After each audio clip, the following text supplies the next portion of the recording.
கணபதி மகா கணபதி சித்தி கணபதி தேரினில் வந்தவர்க்கு சீரோங்கும் கதையை சொல்ல கடமையும் கணிப்பெடுத்து கை கூப்பி நின்றேன் பாரு.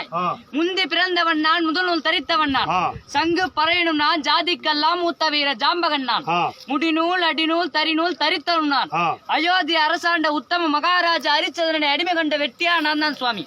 நீர் தோன்றி நெடும் கடல் தோன்றியது, ஊர் தோன்றி உலகம் தோன்றியது, அந்த ஊருக்கு மேலாண்டு புறத்திலே ஒரு ஆழ விருச்சகம் தோன்றியது, அந்த ஆழ விருச்சகத்தின் அடியிலே ஒரு கன்னி புற்று தோன்றியது, அந்த கன்னி புற்றினிலே ஒரு காராம்பசு பிறந்தது, அந்த காராம்பசு வயிற்றினிலே ஒரு கமலக்கண்ணி பிறந்தார், அந்த கமலக்கண்ணி வயிற்றினிலே ஓடப்பட்டதாக 9,000 கோடி, பறக்கப்பட்டதாக 12,000 கோடி, நடக்கப்பட்டதாக 400,000 கோடி, ஊறப்பட்டதாக 1,000 கோடி, இப்படியாக ஈ எறும்பு எண்ணார ஜீவராசிகளை படைத்தார் பிரம்மன். இந்த ஜீவராசிகளானது பூலோகத்திலே பெருக பெருக பூமாதேவியால் பூமி பாரம் தாங்க முடியவில்லை.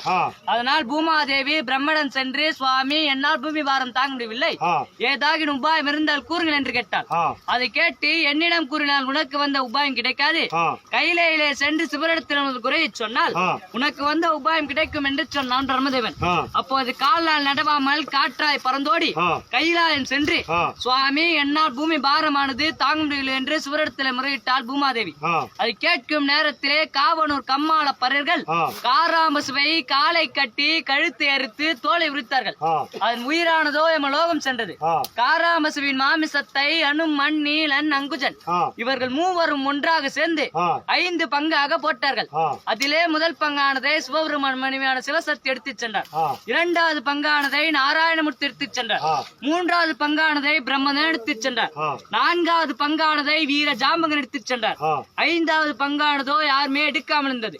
அதை பார்த்தா சிவபெருமான் இந்த பூலோகத்திலே பூமாதேவியின் பூமி பாரம் தீர்க்க வேண்டும், இந்த காராம்பசுவின் மாமிசத்தின் மகிமையை நாம் அறிய வேண்டும் என்றால் யாரை கேட்டால் தெரியும் என்று யோசித்து அடே வீர ஜாம்பக என்று குரல் கொடுத்தார். ஆண்டவனின் குரலை கேட்டு அடியனும் ஓடி வந்து பாத நமஸ்காரம் செய்து இந்த அடியேன் அழைத்த காரணம் என்னவென்று கேட்டான் வீர ஜாம்பகன். அடே வீர ஜாம்பகா, உனக்கு உன் தாய் பேர் தந்தை பேர் தெரியுமா என்று கேட்டா சிவபெருமான். சுவாமி, எனது தாயே சமுத்திரம், எனது தந்தையே சூரியன், எனது பெயரோ வீர ஜாம்பகன் என்று வைத்தான். அடே வீர ஜாம்பகா, பார் உலகிலே பூமாதேவியானவள் முதல் பங்கை எடுத்துச் சென்றால் அந்த காராம்பசுவின் முதல் பங்கு யாருக்கடா உதவும் என்று கேட்டா சிவபெருமான். சுவாமி, சிவசக்தி எடுத்துச் செல்லும் முதல் பங்கானதோ மாமிசமானது, அது மந்திரம் கற்றவர்க்கும் தந்திரம் கற்றவர்க்கும் மாயாஜாலம் அறிந்தவர்க்கும் மகுடிக்கு மையாகும் சுவாமி என்று சொன்னான் வீர ஜாம்பகன். அடே வீர ஜாம்பகா, அப்போது நாராயணமூர்த்தி எடுத்துச் செல்லும் 2வது பங்கு யாருக்கடா உதவும் என்று கேட்டார். சுவாமி, நாராயணமூர்த்தி எடுத்துச் செல்லும் 2வது பங்கு கொம்பானது எலும்பானது, அதிலே சீப்பாகும் சிமிலா சீர்பெற்று வாகின்ற பெண்களுக்கெல்லாம் வர்ண டப்பியாகும் சுவாமி என்று சொன்னான் வீர ஜாம்பகன். அடே வீர ஜாம்பகா, அப்போது பிரம்மதேவன் எடுத்து செல்லும் 3வது பங்கு யாருக்கடா உதவும் என்று கேட்டார். சுவாமி, பிரம்மதேவன் எடுத்து செல்லும் 3வது பங்கு வாளானது, அந்த வாள் முடியானது அரச பரம்பரைக்கும் அருக்கொடுக்கும் தேவருக்கும் அருகில் நின்று வீசும் வெஞ்சாமரையாகும் என்று சொன்னான் வீர ஜாம்பகன். அடே வீர ஜாம்பகா, அப்போது நீ எடுத்து வைத்திருக்கின்றாய 4வது பங்கு யாருக்கடா உதவும் என்று கேட்டார்.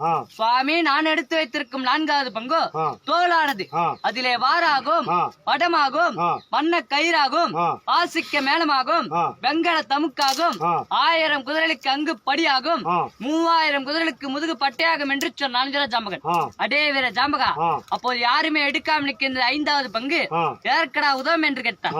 சுவாமி, யாருமே எடுக்காமல் இருக்கின்ற 5வது பங்கு அது சாணமானது, அதிலே நீரிட்டு கரைத்து சீர்கட்ட வீட்டினை பூசி மொழிகினால் மூதேவி துளைந்து ஸ்ரீதேவி பெருகும், மீதமுள்ளது எடுத்து உருண்டையாக உருட்டி வெயிலிலே உணர்த்தி அக்கினிலே இட்டு எரித்தால் நெற்றிக்கு நல்ல திருநீர் ஆகும் என்று சொன்னான் வீர ஜாம்பகன். அடே வீர ஜாம்பகா, காராம்பசுவின் மாமிசத்தின் மகிமையை அறிந்து கொண்டேன், அடுத்த திசையின் திருப்பலன் என்னடா என்று கேட்டா சிவபெருமான். சுவாமி, வடக்கே வள்ளலந்துறை, தெற்கே தேவர்கள் துறை, மேற்கே மேலந்துறை, கிழக்கே ஜாம துறை, அது என்னுடைய துறையாகும் சுவாமி என்று சொன்னான் வீர ஜாம்பகன்.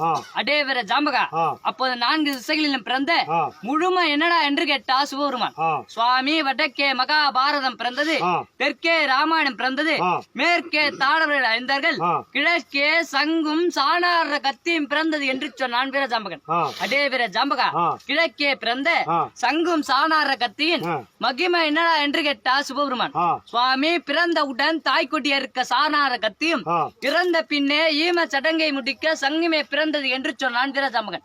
அடே வீர ஜாம்பகா, நீ கால் போனோம், முளத்துண்டி, வாய்க்கரிசி, வழிபிண்டம் இதையெல்லாம் வாங்கி தின்று வயிறு பிழைக்க நீ ஒரு சுடு பறகன் என்று உன்னை சோதித்து பார்த்துனடா என்று கேட்டா சிவபெருமான். சுவாமி, நான் கால் போனோம், முளத்துண்டி, வாய்க்கரிசி, வழிபிண்டம் இதையெல்லாம் வாங்கி தின்ற போதிலும் கடமைக்கு கட்டுப்பட்டு அடிமையாக இருக்கின்ற நான் இதை அறியாமல் எப்படி இருக்க முடியும் என்று கேட்டான் வீர ஜாம்பகன். அடே வீர ஜாம்பகா, இந்த பார் உலகத்திற்கோ பரமனா நான் பிறந்தேன். இந்த பூலோகத்திலே சுடு பறகனாய் நீ பிறந்தாய். இனிமேற் கொண்டு பறையனும் நீயும் அல்ல, இந்த பரமனின் ஜாதி என்று அங்கே மங்களம் பாடி வெங்கல பறை எடுத்து கொடுத்தார் கரத்திலே. பறையை பெற்ற வீர ஜாம்பகன் அடியேனுக்கு என்ன கட்டளை என்று கேட்டான்.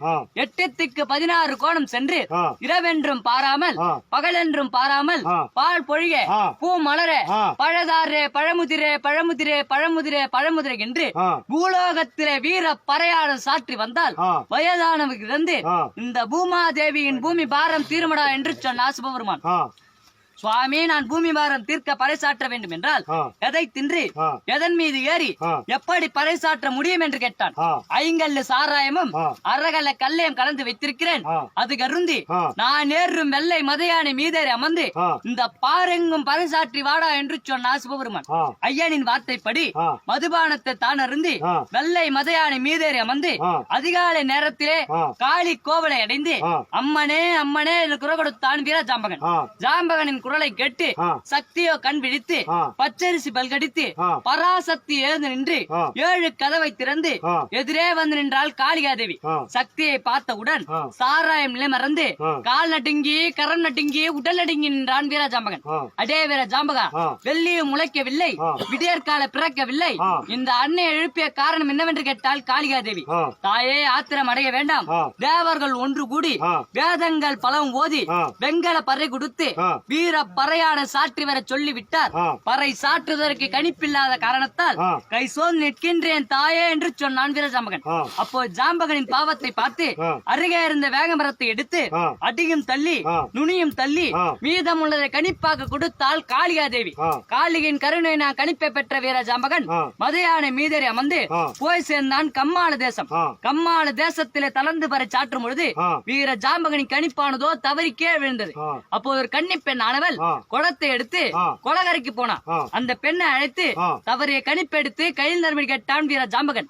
அதற்கு அந்த கன்னி பெண்ணும் வலது காலால் எடுத்து இடது கையால் குடுக்க கோபப்பட்ட வீர ஜாம்பகன் ஓங்கி ஒரு அடி அடித்தான் பறையை. செந்தாமரை பூத்தது. 2வது அடி அடித்தான் பறையை. ராஜ்யத்தை அடைந்தான். 3வது அடி அடித்தான் பறையை. பூலோகத்தை போய் சேர்ந்தான். பூலோகத்திலே சாராய மயக்கத்திலே கஞ்சா வெறினிலே தண்ணிலே மறந்து சுயநிலைமை கிடந்து பூ குதிர பிஞ்சுதிர காய் உதிர கனி உதிர 6 மாதத்து பின்ன மலரி உதிர 3 மாதத்து பிண்டம் முடங்கி விட 1 மாதத்து பிண்டம் முதலமாய் போக 7 மாதத்து பிண்டம் எகிர்விழு என்று சாற்றி வருகிறான் பறை. அதை பார்த்த சிவபெருமான் வீர ஜாம்பகனை தடுத்து நிறுத்தி, அடே வீர ஜாம்பகா, உன்னை 8க்கு 16 கோணம் சென்று இரவென்றும் பாராமல் பகலென்றும் பாராமல் பால் பொழிக பூ மலர பழதாரே பழமுதிரே பழமுதிரே பழமுதிரை என்று வீர பறையான சாற்றி வர சொன்னால் நீ சாராய மயக்கத்திலே கஞ்சா வெறினிலே தண்ணிலே மறந்து சுய நினைவு கிடந்து பூ உதிர பிஞ்சு உதிர காய் உதிர கனி உதிர 6 மாதத்து பின்ன மலரி உதிர 3 மாதத்து பின்ன முடங்கி விட 1 மாதத்து பின்ன முதலமாய் போக 7 மாதத்து பின்ன மகிழ்விழு என்று சாற்றி விட்டாயை பறையை ஏனடா இப்படி செய்தா என்று கேட்டா சிவபெருமான். சுவாமி, நீங்க சொன்ன மாதிரி செய்தேனே, ஆனால் இந்த அடியேனம் பிழைக்க முடியாது, பாருலகிலே பாவ புண்ணியங்களை அறிய முடியாது என்று சொன்னான் வீர ஜாம்பகன். அடே வீர ஜாம்பகா, அடியேன் பிழைக்க என்னடா வழி என்று கேட்டார். சுவாமி, சின்ன பணம் சத்தா சின்ன பணம், பெரிய பணம் சத்தா பெரிய பணம், ஹரிச்சந்திரன் காசு 6 காசு, வாய்க்கரிசி வழிபிண்டம், முக்காட்டு சீல முளசீல, இதையெல்லாம் எனக்கு சேரும் சுவாமி என்று சொன்னான் வீர ஜாம்பகன். அடே வீர ஜாம்பகா, இதையெல்லாம் உனக்கு சேர்ந்த போதிலும் பாருலகிலே பாவ புண்ணியங்களை அறிவதற்கு வழி என்னடா என்று கேட்டா சிவபெருமான். சுவாமி, நான் பாவம் செய்தவரை சொல்லுகிறேன் என்று சொல்லி கூடையை குறைத்தவரும் குறைப்படி இட்டவரும் தாயை அடித்தவரும் தன்பரப்பில் நொந்தவரும் அங்காளி குயிலை அதிரவலை இட்டவரும் பங்கிலே பங்கு பதவி எடுத்தவரும் கடிக்கிற நாய் விட்டு வேடிக்கை பார்த்தவரும் கறந்த பாலினை நீரிட்டு கறந்தவரும் கறந்த பாலினை காலரட்டி உதைத்தவரும் அண்ணன் தம்பிக்கு துரோகம் செய்தவரும் அக்கா தங்கைக்கு துரோகம் செய்தவரும் தான் தாரம் இருக்க பிற தாரத்து மீது ஆசைப்பட்டவரும் கட்டிய கணவன் இருக்க மறு கணவன் மீது ஆசைப்பட்டவரும் எல்லை கல்லை புரட்டு நட்டவரும் கோவிலை இடித்தவரும் குளத்தை துடுத்தவரும் கொள்ளை அடித்தவரும் கொலை புரிந்தவரும் எதையுமே பார்க்காது பொய் சாட்சி சொன்னவர்கள் எல்லாம் பாவிகள் சுவாமி என்று சொன்னான் வீரஜாம்பகன். அடே வீரஜாம்பகா, இந்த பாவிகளுக்கு என்னடா கட்டளை என்று கேட்டா சிவபெருமான். சுவாமி பேர்பட்ட பாவிகளை எல்லாம் பாம்பு குழி பள்ளி குழி அட்டக்குழி அர்ணக்குழி என்று சொல்லக்கூடிய ஏழா நரகத்திலே தள்ளி கீழா நரகத்தில் இட்டுவார்கள் சுவாமி என்று சொன்னான் வீரஜாம்பகன். அடே வீரஜாம்பகா, அப்போது புண்ணியம் செய்தவர்களுக்கு என்னடா கட்டளை என்று கேட்டா சிவபெருமான். சுவாமி, நான் புண்ணியம் செய்தவரை சொல்ல வேண்டும் என்றால் எனக்கு புண்ணிய காணிக்கை கொடுத்தால் புண்ணியம் செய்தவரின் கட்டளையை சொல்லுகிறேன் என்று சொன்னான் வீரஜாம்பகன். சாமி, புண்ணிய காசு போடுறவங்க போடுறீங்க, புண்ணிய காசு தட்சணை போடுறவங்க போடு சாமி. சாமி, தட்சணை போடுறவங்க போடுங்க, புண்ணிய காசு போடுறவங்க போடுங்க சாமி. லாஸ்ட் ஐயாக்கு இங்க தான் போடுறீங்க, வேற எங்கேயும் இல்ல, முடிஞ்சுது. அதே வேற ஜாம்பகா, புண்ணியம் செய்தவர்களுக்கு என்னடா கட்டளை என்று கேட்டா சிவபெருமான். சுவாமி, நான் புண்ணியம் செய்தவரை சொல்ல வேண்டும் என்றால் எனக்கு புண்ணிய காணிக்கை கொடுத்தால் புண்ணியம் செய்தவரின் கட்டளையை சொல்லுகிறேன் என்று சொன்னான் வீரஜாம்பகன். அப்போ சாமியானவர் பச்சிலை பால் குடம் பால் பழங்கள் தான் கொடுத்து தாம்பூலமாக தான் வைத்து இப்போது சொல்லடா செய்த புண்ணியத்தை என்று சொன்னார் சிவபெருமான்.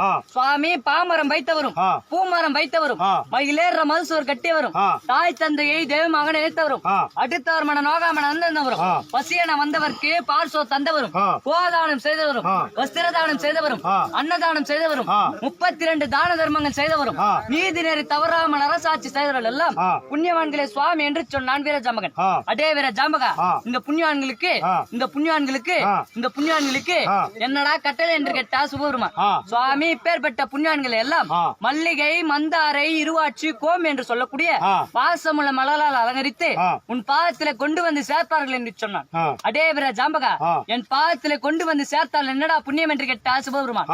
சுவாமி, இந்த விண்ணிற்கும் மண்ணிற்கும் நின்றவரும் நீயே, இன்று விதி முடிய விதி விலக்கி ஏற்றியவரும் நீயே, இன்று விதி முடிந்து வந்திருக்கும் தாத்தா பேரு